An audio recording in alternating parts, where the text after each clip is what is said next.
Hello, everyone. Wrestling fan here. So, on a recent edition of Busted Open Radio, Ric Flair was a guest, and one of the things he mentioned was that he wasn't a fan of squash matches.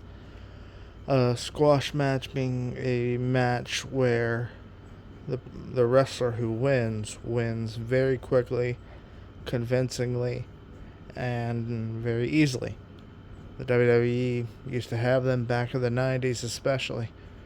And you saw him a little bit in 2016 with Braun Strowman and how he'd beat the local jobber guy very easily.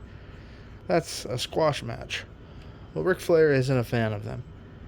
He said that you can't really tell a story in 2 minutes. He prefers longer matches where him and his opponent can both get over and tell a story and really take the time to entertain the crowd. And that's the sort of response you expect from a ring general like Ric Flair. He's 6 foot, 6'1", maybe about 240, and he mentioned that he's roughly a normal sized guy. So the ring psychology wouldn't make sense for him to have a squash match. He said maybe if he was like 6'7", 300 pounds, he would have been more open to it.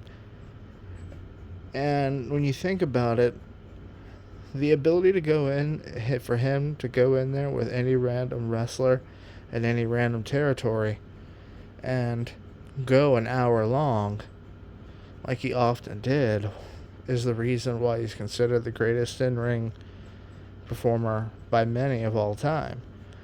And if his version of a squash match is 5 or 7 minutes, as he said in the interview, where he's going to beat the opponent relatively easily, but at least have a little bit of time on it, then that match is just going to be a 5-7 minute match is going to be much better in the fans' eyes than a 2 or 2.5 minute match sort of thing.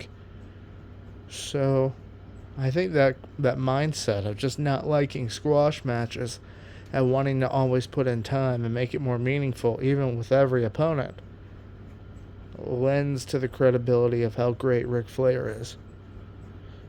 That's all for this one. Thank you.